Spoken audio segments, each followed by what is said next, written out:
Welcome to Bedtime Astronomy. Explore the wonders of the cosmos with our soothing Bedtime Astronomy podcast. Each episode offers a gentle journey through the stars, planets, and beyond, perfect for unwinding after a long day. Let's travel through the mysteries of the universe as you drift off into a peaceful slumber under the night sky. This week in astronomy, the Waltz among the stars, following gravitational waves and revealing missing black holes. The Waltz among the stars. Johann Strauss II's famous waltz, the Blue Danube, has long been linked in the public imagination to space travel, largely because of its iconic use in Stanley Kubrick's 1968 sci-fi masterpiece 2001, A Space Odyssey. That cinematic association transformed the elegant rhythms of 19th-century Vienna into an unofficial anthem for the cosmos. However, on the occasion of Strauss's 200th birthday, the waltz took a literal leap into space. The European Space Agency, ESA, celebrated the milestone with a live broadcast of the Blue Danube sent directly into the cosmos. The Vienna Symphony Orchestra performed the piece in the Austrian capital during a concert that was simultaneously streamed online and screened publicly in locations including Vienna, New York's Bryant Park, and near the ESA antenna in Spain. According to ESA Director General Joseph Aschbacher, the digitized performance was transmitted from the 35-meter satellite dish at the ESA's Sobreros ground station in Spain as electromagnetic waves. This means that the music, steeped in Viennese cultural elegance, began a real journey across the stars, transcending its metaphorical link with space to become a part of it. The choice of this particular waltz was no accident. For Norbert Kettner, director of the Vienna Tourist Board, the Blue Danube has essentially become an unofficial space anthem, in part due to its repeated use during various International Space Station docking maneuvers. The composition's timeless and graceful character evokes the floating, weightless quality associated with outer space, which was also noted by the Vienna Symphony's director, Jan Nast. He described the music's airiness as matching the feeling of drifting through space, and emphasized that music itself is a universal language capable of bringing hope and joy to people across cultures and distances. This particular concert, described as an interstellar concert, aimed to express that very idea, connecting humanity through beauty and imagination, even across the vast silence of the universe. Beyond its artistic symbolism, the broadcast of the Blue Danube also served a more pointed purpose. After the signal leaves Earth via the Spanish satellite dish, it will travel at the speed of light toward NASA's Voyager 1 spacecraft, the most distant human-made object in the universe, reaching it in approximately 23 hours and 3 minutes. From there, the waltz will continue its voyage into deep space, chasing Voyager 1 and its twin, Voyager 2. The gesture carries a sense of poetic justice, as Austria subtly seeks to fill what some consider a cultural gap in the contents of the original golden records aboard the Voyager probes. These records were designed to introduce alien civilizations to life on Earth, containing 115 analog-encoded images and selections of music from around the world. Although another Austrian composer, Wolfgang Amadeus Mozart, was represented by a piece from the Magic Flute, Johann Strauss II's waltz was notably absent. Now, decades later, the Blue Danube follows the Voyagers through the interstellar void, not just as a piece of music, but as a symbol of human grace, imagination, and the shared dream of touching the infinite. Following a gravitational wave from beginning to end. Scientists have done something new and impressive. They were able to follow a gravitational wave all the way from the farthest past to the farthest future as it passed by a black hole. This is the first time anyone has managed to simulate the full path of a gravitational wave like this in a single study. Gravitational waves are ripples in space and time caused by things like black holes. The scientists wanted to know what exactly happens when these waves hit something massive, like a black hole, how they are affected and where they end up. To do this properly, they needed to track the waves from the place in space where they originally come from, called the past infinity, to the place where they finally go, called the future infinity.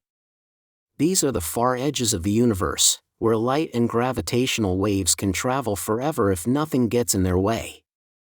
To pull this off, researchers from the University of Otago and the University of Canterbury used a very advanced kind of math. They had to deal with the tricky concept of infinity. In Einstein's theory of general relativity, the space far away from stars and planets becomes flat and empty.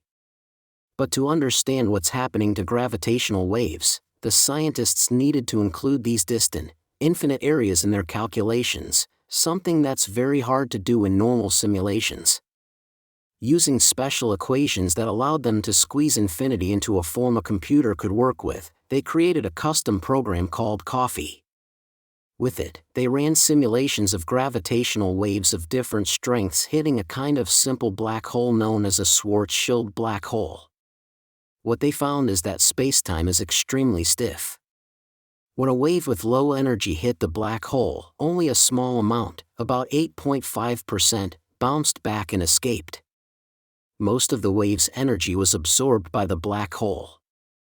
Even when the waves had stronger energy, only about 20% managed to get away. To measure how much energy went in and how much came out, they used two tools from physics, one that checks whether gravitational waves exist, called the Bondi news, and another that measures energy, called Bondi energy. These tools helped them confirm that their calculations made sense and matched what the physics laws say should happen. Interestingly, even though they sent in simple waves, the black hole's warped space created more complicated wave patterns. It was like the waves were making new waves as they moved along. At the end of the journey, when the waves reached future infinity, they showed a kind of ringing pattern. This ringing is like the sound a bell makes after being struck and is a natural behavior of the black hole. What's more, this ringing didn't change no matter how strong or weak the wave was, showing it's a fixed feature of the black hole. This new study matters because it gives scientists a full picture of how black holes interact with gravitational waves, how much energy goes in, how much gets absorbed, and how much escapes. This kind of research is important for understanding the data from experiments like LIGO, which listens for gravitational waves in the universe. Even though this is a big step forward, the team says their method still isn't perfect. Right now, they can't set the incoming wave exactly at the past infinity point, which would make their simulations even more accurate. But they're working on it, and for now, they plan to keep studying the overall behavior of waves and black holes to learn even more. New clues reveal missing black holes. Black holes come in different sizes. Some are small, about 5 to 50 times heavier than our Sun, and are called stellar mass black holes. Others are enormous, weighing millions or even billions of times more than the Sun. These are supermassive black holes, usually found at the center of galaxies. But there's a third kind that's harder to find and understand. These are called intermediate mass black holes, and they sit somewhere in between. Scientists believe they should exist, but we don't know much about them yet. That's why they're sometimes called the missing links in the story of how black holes grow and evolve. Now, new research is helping to solve this mystery. A team of scientists led by a professor named Carignani has found new clues. His lab, called the Lunar Labs Initiative at Vanderbilt University, studied data from powerful instruments on Earth that listen for gravitational waves. These instruments, called LIGO in the US and Virgo in Italy, can detect the ripples in space that happen when black holes crash into each other. By looking at this data again in a new way, the team found signals from black hole mergers that were much heavier than usual, over 100 times the mass of the Sun, and in some cases up to 300 times. These are the most massive black hole mergers ever detected through gravitational waves. That's important because it gives solid evidence that intermediate mass black holes do exist. Black holes are like ancient fossils in the universe. They carry the story of how stars lived and died long ago. These new findings could help us understand what the first stars in the universe were like and how they helped form black holes. But studying these mysterious black holes isn't easy. The instruments on Earth only catch the final moment of the black holes crashing together, like seeing the splash but not the whole dive.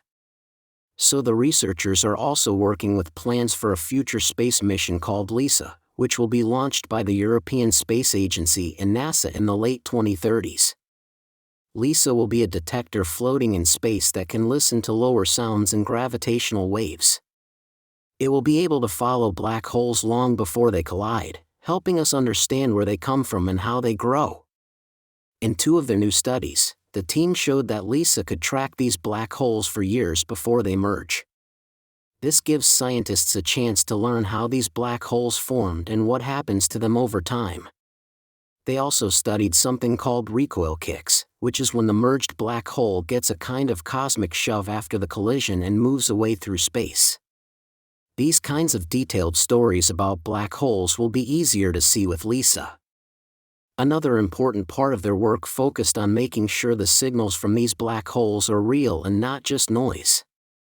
It's like trying to hear a tiny bell in a thunderstorm. You need to be sure that what you're hearing is really the bell.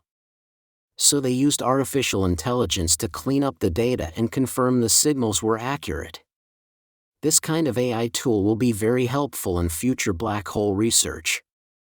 The scientists believe that learning more about intermediate mass black holes could be one of the most exciting things we do with gravitational wave detectors, whether those are on Earth or in space. Every time we detect one, we get a little closer to solving the puzzle of where they come from and why they are so hard to find. The team also has big plans for the future. They want to figure out how to detect these black holes from the moon. The idea is that detectors placed on the lunar surface could pick up very low-frequency gravitational waves that Earth detectors can't hear. That would open up a whole new way to explore the universe. Besides this research, Professor Yanni is also working with NASA and other science groups to help decide where human missions should go on the moon. He's helping think about the science goals we could reach by sending people there, especially in fields like space weather, physics, and astronomy. Overall, the team sees this as a special time in history. Not only are we learning amazing things about black holes, but we're also entering a new era where science and space exploration go hand in hand. They're excited to help train new students and young scientists whose discoveries might one day come from the moon itself.